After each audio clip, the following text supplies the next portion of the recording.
Estamos hoy listos para darte gloria con todo nuestro corazón.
Hola, ¿cómo estás, hermano? Qué gusto y qué honor poder estar contigo nuevamente compartiendo la palabra de nuestro Señor con todos ustedes.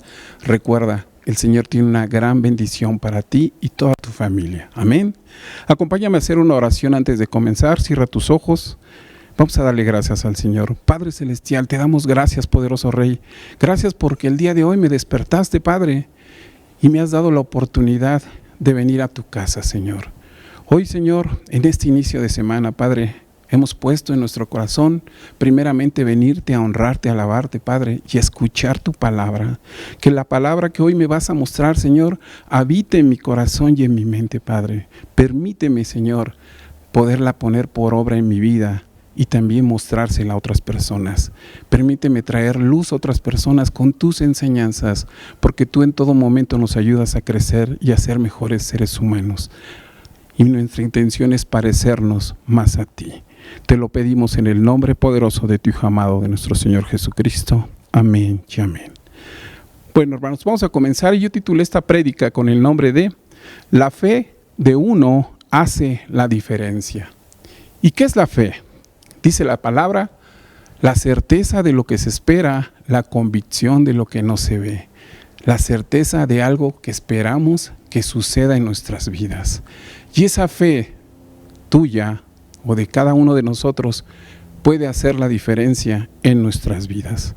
Y para entender este tema vamos a involucrarnos, vamos a conocer el porqué de este título. Y primeramente quisiera ir al libro de Marcos capítulo 10. Y en este capítulo vamos a aprender cómo era que Jesús enseñaba. Cómo esa multitud que se reunía para escuchar esa palabra poderosa, ese mensaje poderoso que Jesús transmitía, que venía del Padre y no de Él, cómo mucha gente se reunía para escucharlo. Y toda esa gente que se reunía con Él recibía la palabra. Tal vez unos para bien y otros para mal, pero todos recibían algo del Señor. Así es que vamos a ir al libro de Marcos capítulo 10, versículo 1. Y vamos a ver cómo es que Jesús le enseñaba a las multitudes, a la gente. Levantándose de allí, vino a la región de Judea, al otro lado del Jordán. Y volvió el pueblo a juntarse a él y de nuevo les enseñaba como solía hacerlo. Así es que Jesús enseñaba de la misma forma que enseñaba en una casa a un grupo de personas en la sinagoga o a unas multitudes o a pueblos enteros, les enseñaba el Señor de la misma forma. Y yo quisiera hablarte acerca de ese grupo de personas que se juntaban o se congregaban para escuchar esta palabra. Y yo clasifiqué esos grupos en 5 y vamos a ir viendo cada uno de ellos. El primer grupo que yo clasifiqué son aquellas personas que las vamos a nombrar con el nombre de contradictores, gente que llevaba la contraria del mensaje que Jesús estaba dando. A este nombre también se le puede denominar opositores. Y en toda congregación hay este tipo de gente que contradice, que todo lo analiza, que todo lo cuestiona, que todo lo debate. Pero estas personas que estaban en esta congregación de Jesús también lo hacían con otra intención, y era que él fuera tentado, que se equivocara. Y de ellos habla Marcos 10:2. Y se acercaron los fariseos y le preguntaron para tentarle si era lícito al marido repudiar a su mujer. Y Jesús los atendió y les contestó lo siguiente: ¿quién les había dado este mandamiento? Y ellos dijeron: Moisés nos lo dio. Y Jesús les contestó: por la dureza de su corazón se los dio, pero no fue así desde un principio. Hombre y mujer creó el Señor. Y dice la palabra que dejará el hombre a su padre y a su madre y se unirá a su mujer, y serán una misma carne, un mismo cuerpo.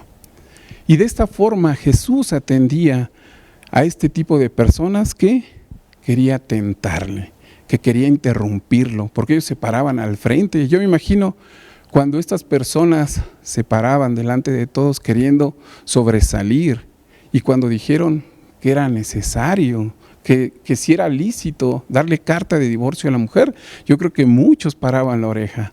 Pero Jesús les contestó sabiamente. Él nunca se equivocó, siempre hablaba con la verdad. Así es que este era el primer grupo de personas que se congregaba junto con Jesús a escuchar ese mensaje. El segundo grupo lo vamos a llamar con el nombre de discípulos. ¿Y qué es un discípulo? Aquellas personas que siguen a otra persona. En este caso, aquellas personas que seguían a Jesús, que siguen los pasos de Jesús. Mucha de esa congregación, de esta multitud que se reunía, seguía a Jesús con muchos propósitos. Unos también por los milagros, por la sanación, otros también por el alimento, porque Jesús alimentó a multitud de personas. Pero había discípulos realmente que Jesús les enseñaba de la siguiente forma, y también atendía sus preguntas. Marcos 10:10 dice la Escritura: en casa volvieron los discípulos a preguntarle de lo mismo. ¿De qué tema? Del que habían preguntado los fariseos, si era lícito. Y Jesús les contestó que todo hombre que repudia a su mujer y se casa con otra, comete adulterio. Y toda mujer que repudia a su marido y se une a otro, comete adulterio. Y el adulterio delante del Señor es pecado.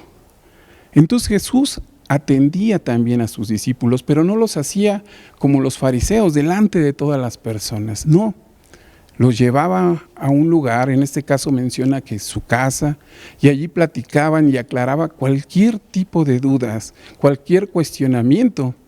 Yo me imagino como cuando en la iglesia tomamos un curso, y en ese curso el pastor nos aclara cualquier duda, cualquier pregunta, para que tengamos el conocimiento o el entendimiento completo de lo que se está hablando. De esa misma forma Jesús atendía las preguntas de sus discípulos o de los seguidores. Y este era el segundo grupo de personas que se congregaba también con Jesús. El tercer grupo, y este grupo es un grupo especial que hay en todas las congregaciones, y son los niños. Los niños tomaban un papel especial y Jesús les daba un lugar especial a cada uno de ellos. Así como en nuestra congregación tenemos un lugar especial para nuestros niños y también un lugar donde ellos aprenden y conocen. Marcos 10, 13 y 14 hace referencia a estos niños. Dice la palabra: y le presentaban niños para que los tocase, y los discípulos reprendían a los que los presentaban. Viendo esto, Jesús se indignó y les dijo: dejad a los niños venir a mí, y no se lo impidáis, porque de tales es el reino de Dios. a ellos les pertenece. Ellos son los que están en el reino del Señor, en el reino de Dios. Tú, hermano, cuando tú vas y compartes la palabra, digamos, a tu vecino, algún amigo o alguien en tu trabajo, y esa persona escucha la palabra y viene y se convierte al Señor, reconoce sus faltas y declara al Señor que entre en su vida y en su corazón y habite allí y entiende quién es Jesús en su vida, cómo Jesús es lo primero en la vida y a partir de ese momento comienza a seguir a Jesús. Eso se le llama evangelizar. Pero a los niños no se les puede evangelizar, a los niños se les enseña. Y esas generaciones a las cuales se les enseña, porque ellos aprenden directamente desde la palabra, desde pequeños, a esas generaciones se les conoce como reino. Y en esta iglesia muchos han aportado para que el reino del Señor crezca. Así es que a través de ellos Jesús establece el reino. Entonces Jesús les daba un lugar especial a este grupo de personitas conocidas como niños. El cuarto grupo son aquellas personas jóvenes o nuevas en el Evangelio, que van llegando, que vienen a escuchar la palabra por primera vez. Y estas personas tal vez ese día el mensaje lo recibieron y los llenó de emoción. Y al terminar ese mensaje se acercaron con los líderes a decirles: ¡qué padre estuvo esto! ¿En dónde firmo? ¿Cómo me puedo inscribir aquí? ¿Cuánto es la cuota mensual? Como si fuera un club social. Pero no es así. A estos jóvenes hay que enseñarles, no correrlos, hay que enseñarles primeramente que seguir a Jesús no es por emoción, sino por convicción. Y que ellos, para poder tomar esa determinación, tienen que pasar por un proceso. Y ese proceso, a través de él, el Espíritu Santo va a trabajar en cada uno de ellos y van a reconocer quién es Jesús en su vida. Van a poder entender cuánto los ama, ese sacrificio, y cómo en Jesús pueden encontrar diferente vida a la que llevaban. Una vida en santidad, y pueden también tener salvación en sus vidas gracias a nuestro Señor Jesucristo. Así es que este tipo de gentes hay que enseñarles. Y en Marcos 10, 17 y 19 habla acerca de un joven. Cuando terminó la reunión en la que estaba Jesús enseñando, dice que al salir de allí, él, para seguir su camino, vino uno corriendo e hincado de rodillas delante de él, le preguntó: Maestro bueno, ¿qué haré para heredar la vida eterna? Jesús, al verlo, le dijo: los mandamientos sabes: no adulteres, no mates, no hurtes, no digas falsos testimonios, ni defraudes, honra a tu padre y a tu madre. Entonces respondió y le dijo: Maestro, todo eso lo he guardado desde mi juventud. Y Jesús, al escuchar esto, se puso contento y le dijo: una sola cosa te falta. Vende todo lo que tienes, dáselo a los pobres, toma tu cruz y sígueme. Y en ese momento el corazón del joven se entristeció, porque no quiso deshacerse de sus propiedades, pues tenía muchas. Y Jesús les dijo que era muy difícil que un rico entrara en el reino de Dios, mas no imposible, pero era difícil. Y hay veces que viene gente también que tienen esa bendición del Señor, que tienen a lo mejor muchas utilidades, mucho dinero, y piensan que al venir, digamos, a alguna congregación y aportar, digamos, de acuerdo a sus utilidades, a lo que Dios pone en sus manos, piensan que le están haciendo un favor a la iglesia. Pero no es así. El favor se los está haciendo Dios a ellos. La misericordia de Dios está a favor de ellos. Él está dando esa oportunidad de haber un cambio en su vida y que lo conozcan. Así es que estas personas nuevas hay que enseñarles también en las congregaciones. Y Jesús también atendió a estas personas. Así es que van hasta ahorita 4 grupos. El primer grupo, los contradictores, El segundo, los discípulos o seguidores. El tercer grupo, los niños. El cuarto grupo, la gente nueva, los jóvenes. Y el quinto grupo, los líderes. Porque hay líderes en las congregaciones. Y en esta congregación de Jesús, había 12 personas que Jesús había escogido personalmente, que a la postre 11 fueron apóstoles. Y había 3 en especial que tenían una cercanía con Jesús diferente a las otras. Y te estoy hablando de Jacobo, Juan y Pedro. Pero aquí en Marcos 10, 35 y 37 solo hace referencia a Jacobo y Juan. Recordemos que ellos 3 estuvieron cuando Jesús se transfiguró, o sea que eran unas personas muy cercanas. Y entonces, Marcos 10, 35 dice la palabra: Jacobo y Juan, hijos de Zebedeo, se le acercaron diciendo: Maestro, queríamos que nos hagas lo que pidiéramos. Y ellos dijeron: concédenos en tu gloria, nos sentemos el uno a la derecha y el otro a la izquierda. Jesús, cuando oyó esto, les dijo: ni siquiera yo sé para quiénes esos lugares especiales, quién va a estar a mi derecha y quién a mi izquierda, sino solo el Padre, y lo tiene destinado para las personas que Él desee. Pero algo sí les digo, que aquel que quiera ser el mayor entre todos ustedes, tiene que ser aquella persona que les sirva a todos, el más servicial, porque el Hijo del Hombre no vino a que le sirvieran, sino a servir. Y de esta forma atendía también a estas personas. Así es que yo hice en este punto, hice un pequeño análisis de quién es la persona que más sirve en la iglesia. Y tal vez pasaron por mi mente muchos de los líderes, pero entendí que la persona que más nos sirve en la iglesia es nuestro pastor. El pastor, que es el líder o cabeza de la congregación. Y Jesús es el primero, pero dentro de la congregación es el pastor. Porque el pastor nos sirve a todos. El pastor nos guía, nos enseña, nos ayuda, transmite lo que él ha aprendido.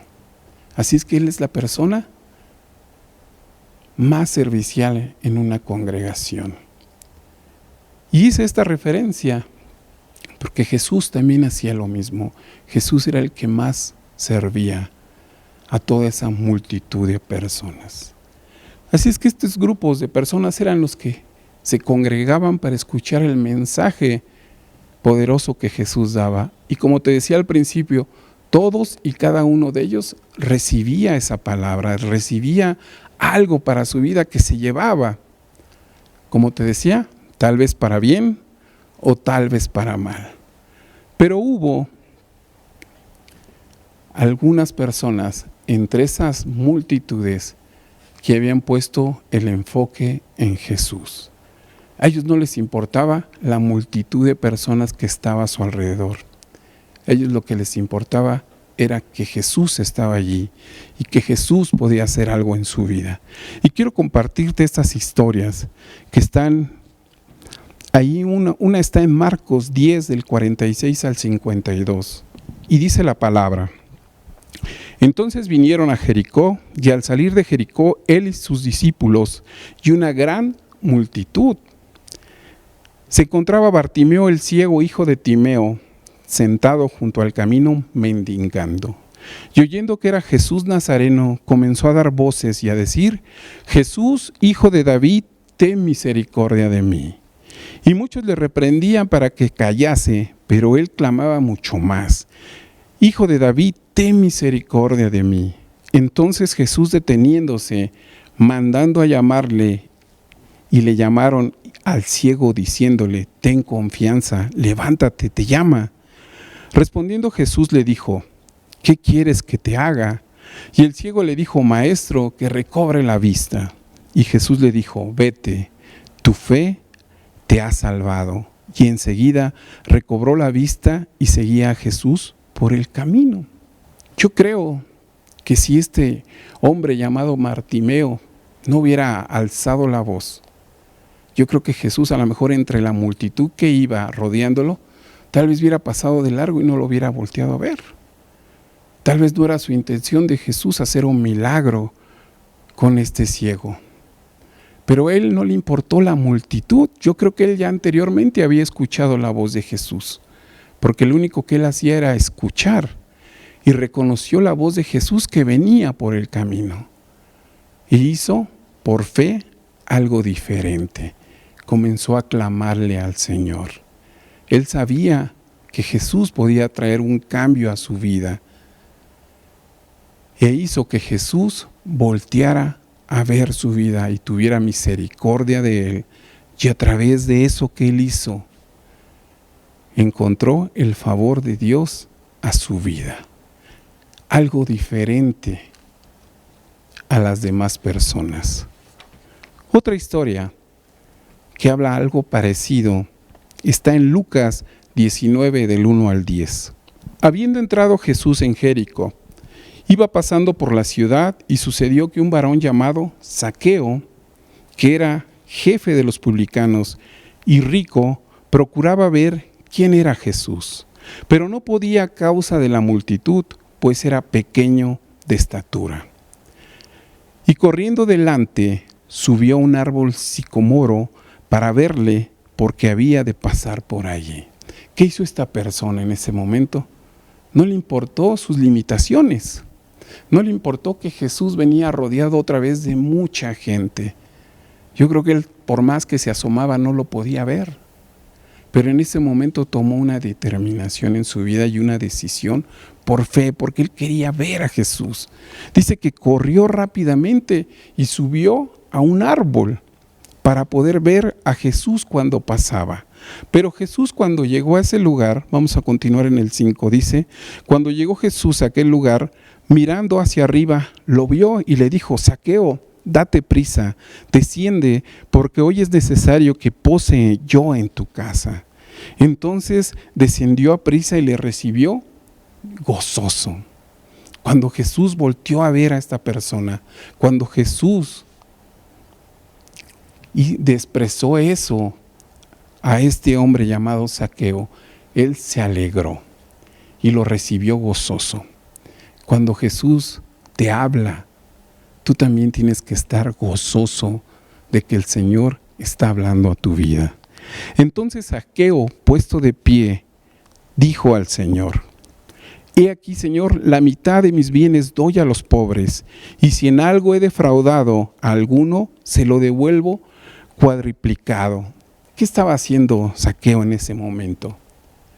Reconociendo que era un hombre pecador, porque había defraudado a mucha gente. Y en ese momento quiso restaurar ese daño delante de Jesús. Y Jesús le dijo lo siguiente: Hoy ha venido la salvación a esta casa. Y hoy Jesús también te dice lo siguiente: hoy ha venido la salvación a tu vida. Hoy ha venido la salvación a tu familia. Hoy ha venido la salvación a tu noviazgo. Hoy ha venido la salvación a tu enfermedad. Porque Jesús hace eso en nuestras vidas. Porque tú también eres hijo de Dios. Porque has creído en el Hijo de Dios, del Dios Todopoderoso. Porque el Hijo del Hombre vino a buscar y a salvar lo que había estado perdido. Amén. Entonces este hombre también por fe hizo algo diferente. Hizo algo que no le importó lo que la gente que estaba a su alrededor dijera. Él trató de ver a Jesús. De alguna forma, su fe en querer ver a Jesús lo movió a hacer algo diferente a los demás. Y a través de esa acción que él hace, logró el favor de Jesús en su vida. Logró que la bendición entrara en su vida. Marcos, vamos a ver la última historia. Marcos 5, 21 al 34.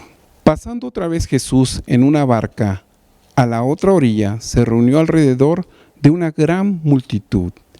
Y él estaba junto al mar, nuevamente, mucha gente.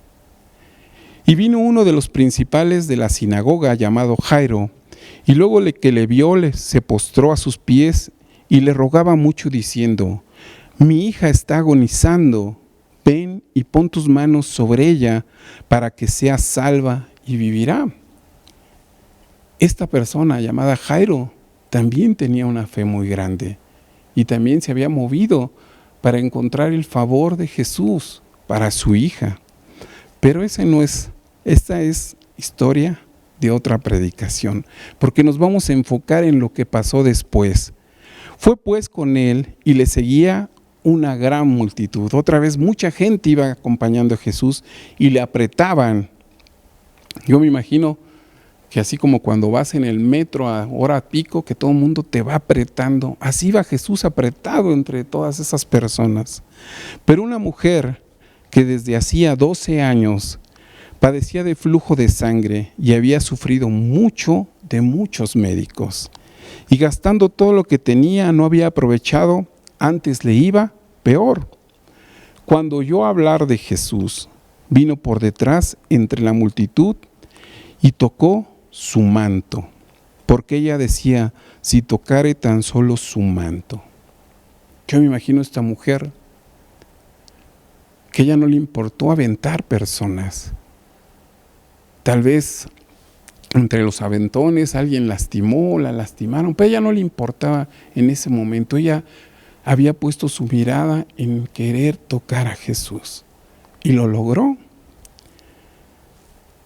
porque ella logró su cometido, lo que ella por fe la había movido a querer tocar a Jesús. Tal vez ella ya había escuchado anteriormente en lo que Jesús predicaba, en lo que Jesús enseñaba, en los milagros que hacía Jesús. Y en ese momento era su oportunidad. Y hizo todo lo posible para tocar a Jesús. Porque ella decía: si tocare tan solo su manto. Y enseguida la fuente de sangre se secó y sintió en el cuerpo que estaba sana de aquel azote.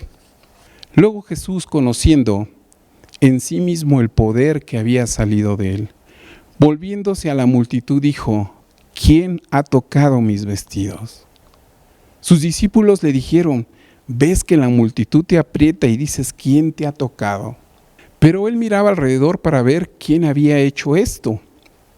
Entonces la mujer, temiendo y temblando, sabiendo lo que en ella había sido hecho, vino y se postró delante de él y le dijo toda la verdad. Y él le dijo: hija, tu fe te ha salvado. Ve en paz y queda sana del azote. Nuevamente, una mujer que la movió la fe, no importándole la multitud de personas que estaba a su alrededor.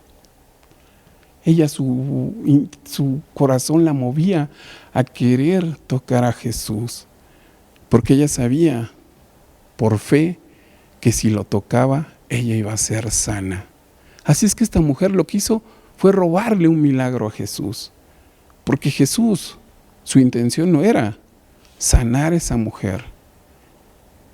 Su intención era ir a donde estaba la hija de Jairo, pero ella en el camino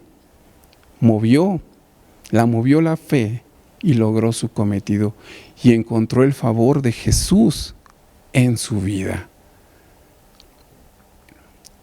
Hoy en día, hermanos, tú que estás allá en tu hogar, cuando vienes a la iglesia, tienes de dos. Una, o aprovechas que Jesús está aquí, porque tenemos la certeza de que Jesús está aquí, porque dice la palabra que si dos se reúnen en el nombre de Jesús, Él está en medio de ellos. Y si hoy 2 o 3 personas están reunidas escuchando esta palabra en el nombre de Jesús, Él está ahí presente. Así es que tienes de dos: o aprovechas la presencia de Jesús en tu vida, o te vas con la bendición a tu hogar porque recibiste la palabra, pero a lo mejor esa cosa que te sucede, si no es voluntad de Dios, tal vez la próxima semana o van a pasar semanas y tú vas a seguir tal vez con lo mismo. No lo sabemos, porque Dios es el que hace su voluntad. Pero si estás aquí, ¿por qué no haces algo diferente? Dice la palabra al principio, porque la fe de uno hace la diferencia. Y tú puedes hacer el día de hoy esa diferencia, si es la voluntad de Jesús. Así es que yo te invito a que cierres tus ojos ahí en tu casa y me acompañes a hacer la siguiente oración. Padre poderoso, te damos gracias, Señor, primeramente por esta palabra que has puesto en nuestra mente y en nuestro corazón. Y hoy, Señor, vengo a ti, Padre. Vengo a ti y quiero pedirte que tengas misericordia de mi vida. Jesús, Hijo de David, ten misericordia de mí. Jesús, mi Rey, ten misericordia de mi vida, Padre. Ten misericordia de mi familia, Padre. Ayúdame a que mi familia permanezca en ti, Señor. Que no haya divisiones en mi hogar, Padre, que si se han distanciado, que vengan a tus pies, Padre, y que puedan entender que solo en ti, Padre, podemos ser salvos y tener una vida diferente, una vida encontrando tu misericordia, Padre, tu paz, tu amor, tus enseñanzas, Padre. Permítele a mi familia que siga tu camino, Padre. Ten misericordia de mi familia. Jesús, Hijo de David, también ten misericordia de mi enfermedad. Esta enfermedad que me ha dañado durante mucho tiempo, que la he padecido, Padre, en estos momentos te la entrego, Señor. Yo tengo mi fe puesta en que tú puedes sanarme, Señor. Yo creo en ti, Padre. Ten misericordia de mi vida, Padre. También, Señor, te pido en estos momentos, Señor, yo no tengo trabajo, pero ten misericordia de mi vida, Señor, y dame un trabajo, Padre, que yo también pueda venir a tu casa y bendecir a otras personas, Padre, con el fruto que tú me das, Señor, y también poder llevar esa bendición a mi hogar. Yo creo en ti, Padre, y te pido y clamo a ti misericordia para mi vida, Padre. Permíteme, Señor, poder tener esa bendición. También te pido, Padre, porque nos ayudes, Padre. Tal vez permíteme encontrar a la pareja que me ayude, Padre, a que en ti podamos ser un matrimonio unido, una familia, que nuestras generaciones puedan venir a tu casa, Padre, y que te sirvan. Permíteme, Padre, poder conocerte, ser un buen servidor, Padre. Yo clamo a ti, Padre, en el nombre de tu Hijo amado, Señor. Ten misericordia de nuestras vidas. Ten misericordia de cada necesidad de mis hermanos. Yo no las conozco, Señor, pero tú sí las conoces. Y hoy las ponemos en tus manos, Señor. Ten misericordia de cada uno de nosotros. Te lo pedimos, oh Dios Todopoderoso, en el nombre de tu Hijo amado, de nuestro Señor Jesucristo. Amén y amén. Dios te bendiga, hermano.